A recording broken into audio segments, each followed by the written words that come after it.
Hi, I'm Joe Roth.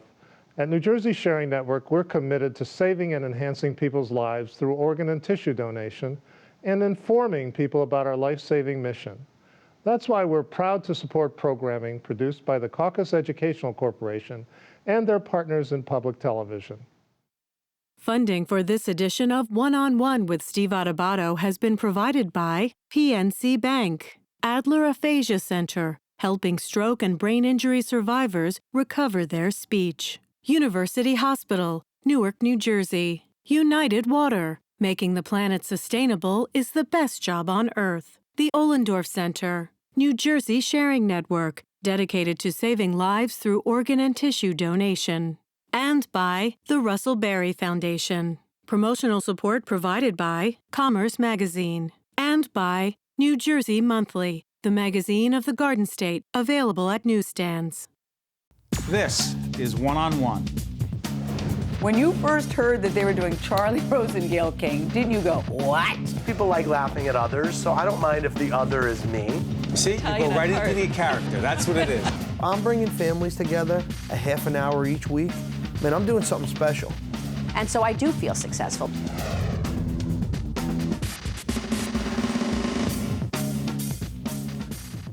Hi, I'm Steve Adubato. The segment you're about to see focuses on the Koury family and a woman who is dealing with the issue, the problem of aphasia.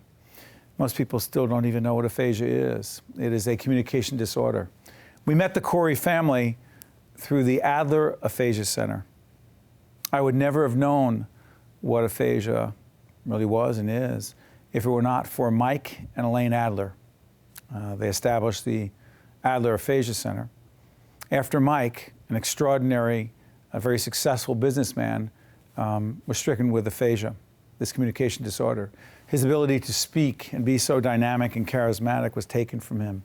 But Mike never quit, never gave up. And it wasn't enough that he improved his ability to communicate, but he and Elaine together established the Adler Aphasia Center so they could help others with aphasia, not just those who are dealing with it, but the family members as well.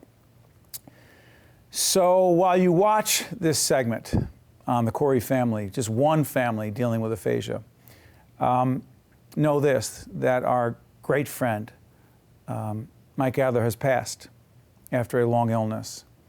Mike was a fighter. Mike cared about other people. But his work continues through Elaine and all the folks at the Adler Aphasia Center. So this program and all the work that we will do at the Caucus Educational Corporation, together with our partners in public broadcasting, that deals with the issue of aphasia and aphasia education, will be dedicated to Mike Adler, a leader, a gentleman, and someone who always cared more about other people than he cared about himself. We'll miss you, Mike. She just lights up the room when she walks in. It's she's so awesome. Jack and I met in 1989 at a friend's house playing a game of Monopoly. Right then and there, we had some chemistry. And 5 years to the day, we got married. We had our first daughter, Rachel. And then 2 years after that, we had Jackson. And we lived a typical, hectic life of two working parents.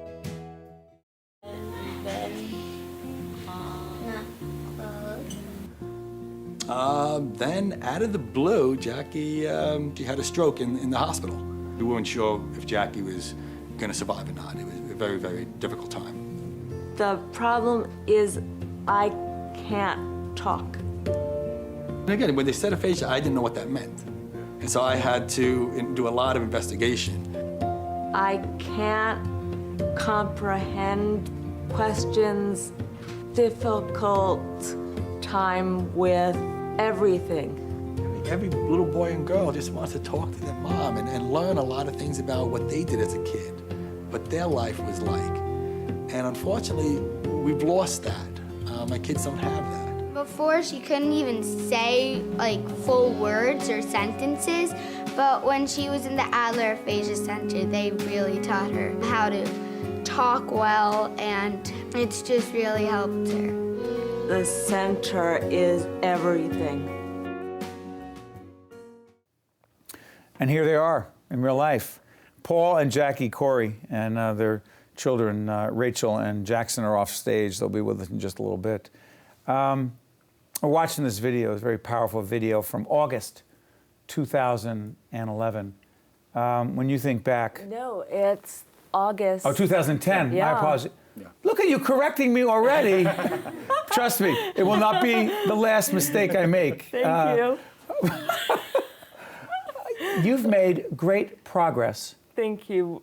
At Adler, it's a family affair, and I get to come 2 days a week, and they're amazing. They really are, and the Adler Aphasia Center, Mike and Elaine Adler, when they started it, that was the reason, to be helpful to people dealing with aphasia and their families. Let's go beyond the video. Let's talk about it. It was in July of 2010, okay? Yeah. That the stroke happens. How has it affected your entire family since then? I mean, in every aspect. I mean, not just the aphasia, but also the loss of the arm and the leg. Are you even closer? Yes. No. Hey, Yeah. where can I catch your act? She's gonna have her own show on PBS soon. Okay. Are you closer? In certain ways, we're much closer. In certain ways, we're not. I mean, it's just everything falls on me, the caregiver, to do a lot of the stuff, and so it is very limited time to be just Jackie and I. It's always something with the stroke, something with aphasia, something with the kids, or something. And I'm working full time, so there's always something going on. So in July of 2010, what happens? You have the stroke. Yep. You have no idea what's happening, and then you were healthy at the time. Yeah. You had a clot. Yep. And the legs. And 2 days in the hospital. The stroke happened. No warning signs. And the word aphasia did not know. No. By the way, let's put this in perspective. Almost 2 million people are diagnosed with aphasia in the United States. In New Jersey, right, get this, it's estimated that 50,000 to 75,000 people are living with aphasia. You were 44 when it happened. Yeah. And by the way, June is National Aphasia Awareness Month. Hadn't heard of it. It is a communication disorder. It does or does not affect your cognitive ability. Terrific. I can get the words out. The words are going to be tough, but the language is not a problem. What's it like for you? Said the word that she kept using initially was yesterday. Yeah. Yesterday. Yesterday. Now, it could be a lot worse. The first word could have been a different word. Yeah, and some people there have been, but it was just yesterday for about good 3 weeks. That's the only words you could say. The word hope keeps coming up a lot because you talk about being so hopeful. Yeah. How hopeful were you in the beginning? I was extremely hopeful in the beginning. Hold on, why are you looking at him like that? 1, 2, 3, 4, 5 days coma, and then he told me you were being a vegetable. We had one horrible doctor very early on who wrote her off, but I just dismissed him. You did not ever think that it wasn't possible that Jackie would make real progress? No, I never did. Why? Because he loves me. And I know her. She is a fighter. Your kids are over there just smiling away. Yeah. Is it just because you love her? No, I mean, I just know her. I know she's a fighter. When she looked at me, when she opened her eyes, I knew she was there. And the doctors were dismissive. The one doctor was dismissive. But I knew the way she was looking at me, she only looks at me that way. And so I knew very early on that she was going to recover significantly. Even though you didn't know what aphasia was, even though you didn't know what the road would be. Yeah, I just knew. How slow was the progress? Oh, God. Much slower than I thought. Yep. Talk about it. I mean, the arm, nothing came back on. The leg, she was in a wheelchair for a good year. I know for me that was the most difficult part, her being in the wheelchair, because that meant I had to do a lot more things, you know, helping get dressed, bathe. And Jackie was just wanting to get the speech back. She didn't really care that much about the leg and the arm. She wanted the speech back. For me, I wanted both, but the leg meant mobility. Yeah. The speech is everything, though, especially with two young kids. And your kids were how old at the time? 6 and 8. 6 and 8. Yeah.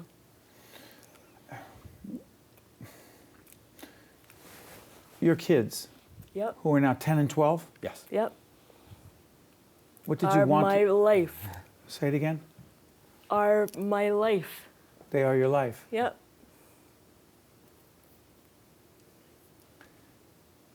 What did you want to say to them? I care so much, and I can't get the words out. I'm a vegetable of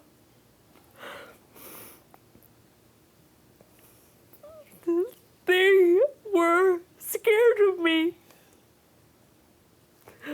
Paul Jackson especially was scared of me, but I have survived, and they're looking at me a superstar.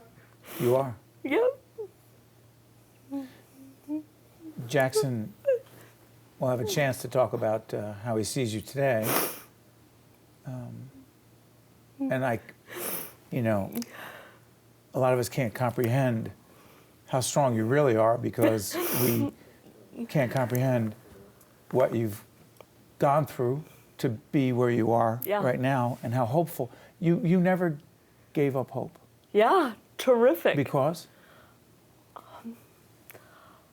I have gumption.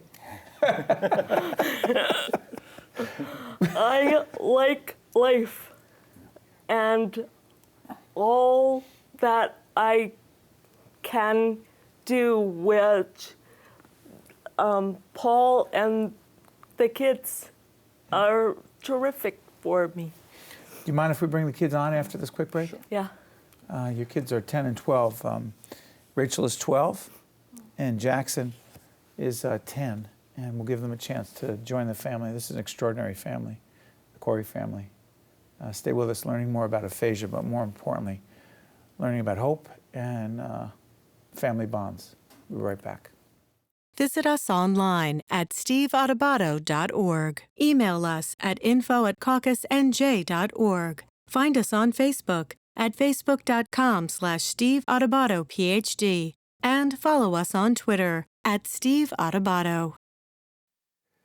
There they are, the Koury family. Paul and Jackie are now joined by Rachel, age 12, and Jackson, age 10. How are you guys doing? Good. I'm going to ask you something. Rachel, the reaction to the first segment when you heard your mom and dad talking, what's your initial reaction to it? Like probably touching. I mean, what they'd gone through, it was just so sudden. What they've gone through? Well, yeah, I mean. How about what all of you have gone through? Well, it was a shock for all of us, and it just like startled us. And Jackson and I obviously didn't know what it was. Like 8 and 6 didn't even like know what aphasia was or what was happening. We were told like later. We just thought that she fainted and was going to be in the hospital for a week, and then she had the stroke and was in longer, and we didn't know what was happening. Yeah. So we just sort of, it was during camp, so my brother and I would just hang out with our friends and just like try to get our minds off of it. And. But you also, I was watching the video, you're really helping your mom try to speak. What was that like? I didn't really know exactly what I was trying to do. I wanted to talk to my mom again, and I know that all she could say was like, da na na na na, and I didn't know what she was saying, so I saw how she had like a whiteboard, so I kept trying to work with that, and she couldn't pronounce the word, so I tried to figure out how I could help her pronounce the words. So I would just like go to the mirror in the bathroom and see how I'd position my mouth and my tongue and my teeth, and then I tried to do it to her. She a good teacher? Yeah. Yep. Good teacher? Yeah, it came naturally to her. I don't know. What was your reaction to it? I was very proud of her. Speech pathology. Yeah, I want to be a speech pathologist now when I grow up. Yep. Are you serious? Yeah. I think you're going to be a great one. Thank you. Jackson, let me ask you something. You were very young, right? How old again? 6. You were 6. You heard your mom, I don't want to spend too much time talking about this, but you heard your mom say that her sense was that you were very afraid of her. Can you even think back? Yeah, like when I first went into the hospital, like I remember seeing my mom with like scars, and I didn't know, like I'd never imagined my mom like looking like this. And I started getting used to it. So I had to embrace like what, like this is who she is now. And Yeah, but Jackson, let me ask you this though. I know you're saying who she is now, but who she is now is what? she's my mom. Superstar. Is she a superstar? Yeah. Because? She lights up my life. Say that again? She lights up my life. Talk about that. Like when I walk home, when I come home from school, she always like tells me to do my homework so I don't forget. That lights up your life? Really, she takes care of me in like ways that people with strokes like I don't imagine. Because when I go to the Adler Aphasia Center with my parents, I see everybody else, and it's like amazing, like how the Adler Aphasia Center like helps my mom and everybody else there. What goes on there? What goes on there? It's a magical place. Magical.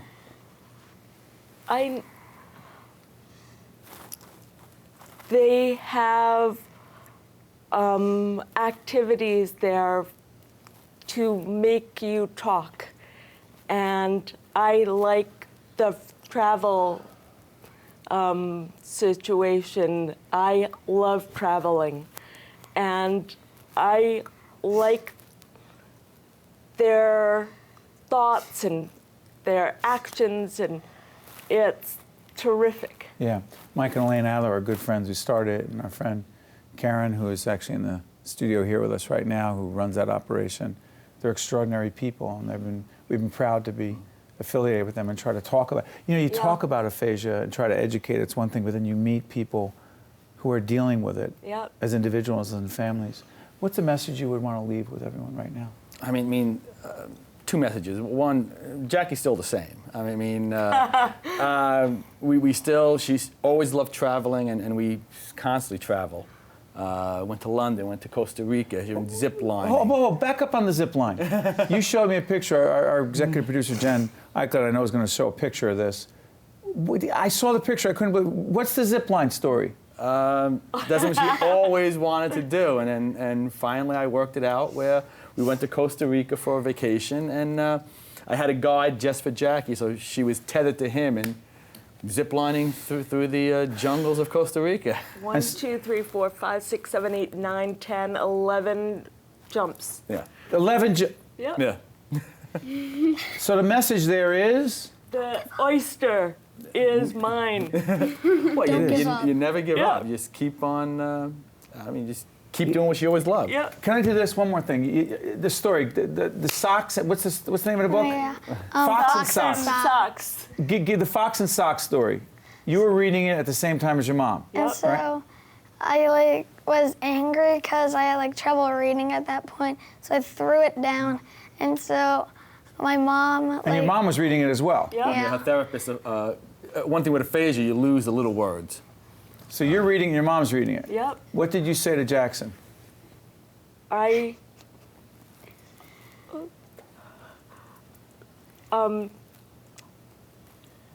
This is hard. She said, Isn't it? She said, Fox and Socks, tough book. You are a great family. Thank you. And you are a superstar. Thank you very much. And you're one of the most. We have an ad that says, and you just made a lot of moms happy, and a lot of 10-year-olds better be kissing their moms right now. And, you know, we have an ad that says, you know, one-on-one, you know, we have conversations with interesting people.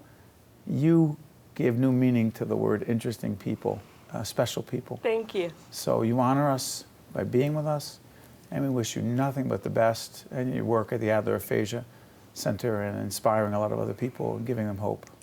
Thank you very much. Thank you. Okay. Thank you, guys. Thank you. We'll be right back right after this. Thank you, guys. Visit us online at steveadubato.org. Email us at info@caucusnj.org. Find us on Facebook at facebook.com/SteveAdubato, and follow us on Twitter at Steve Adubato. We are pleased to welcome Lenore Molee, who is Dean of the School of Professional Studies at Berkeley College. Good to see you, Lenore. Good to see you. Now, the School of Professional Studies has 4 diverse academic disciplines. Describe them. That's correct. The first one I'll mention is the legal studies. That is a program that prepares individuals that are interested in the legal profession, whether it be as paralegals and legal assistants, or perhaps interested in going on to law school at one point. There is justice studies. Those are individuals, students that are interested in the justice system, and not only the criminal justice system, but the civil justice system as well. So we have those that are interested in perhaps law enforcement, as well as perhaps working in the social service agencies for governmental organizations, both federal, state, as well as county or municipal. Then we have 2 very different departments, one being graphic design. Graphic design. Yes, and the other one being interior design. So they're diverse disciplines, but yet they all have the same focus of preparing students for professional careers, and in professions that are multifaceted. All of these professions are highly multifaceted and provide a lot of opportunities, you know, later on. Now, there's a new arena, there's a new area of study, a new discipline, if you will, national security. That's correct. Why? Why? That's an interesting question. What demand is there for a program in national security? In New Jersey, there are many national security programs being offered. Berkeley has decided to offer this program, and it has been approved in New Jersey, as well as offerings online, to expose students to a different look at the justice system, particularly with respect to emergency preparedness, with respect to resilience, emergency resilience. We've had so many incidences, as you know, in New Jersey alone, where our governmental agencies, our private sector businesses have had to prepare to deal with emergencies. So the students will look at courses that were taken, take courses that will look at preparing infrastructure for those emergencies. We will talk about healthcare emergencies, such as the Ebola crisis that happened. You'll bring it right into the classroom? Hopefully we will have case studies, we will have professionals that have dealt with these issues. In fact, we are hosting on May 29th a National Security Forum at Hackensack University Medical Center, where we're bringing in professionals both in the public and private sector to discuss emergency resilience and preparedness with respect to the healthcare sector, and to talk about how these two segments dealing with these issues need to communicate. So, you know, whenever we study these issues, we look at what was done in the past and how to address them moving forward. How'd you get interested in this whole thing? You've had a career in academia for a while. You obviously you were at another university. Yes. For a few years. Yes. And you came over to Berkeley. Yeah. What caused you to go into academia? Well, my background, I'm actually a lawyer. And after practicing for many years, I decided to give academia a try. We all learn from professors that we have gained much knowledge and respect. And having practiced law, I decided to go into an adjunct position and try it out. Well, many years later, I decided that clearly this was something that was right for me. This was the right move for me. So you're teaching a course. Yeah. You say, wait a minute. Yeah. I've got the bug. There was a point where I tried to do both, which is a very difficult thing to do, as you know. You know, I tried to practice law and also teach at the same time. Very and tough. I was also the mom of 3 children. Oh, yeah, that too. Add that to the mix. So what ended up happening was something had to give. And I do a lot of mentoring now with young faculty in academia.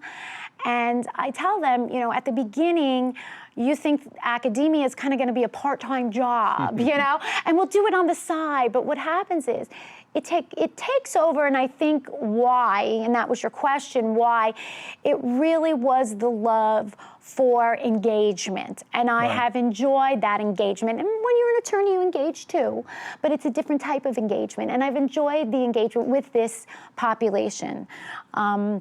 And so over the course of the many years, I've gone and taken that interest out into the community and doing work with service learning and community engagement and engaging my students now in the community. Let's stay on that. Yeah. Because you've also told our producers that in terms of advising students, you've often said to them, do not get pigeonholed into one area. Absolutely. You've got to pursue your passion, and you've got to be flexible while you're studying different disciplines. Why?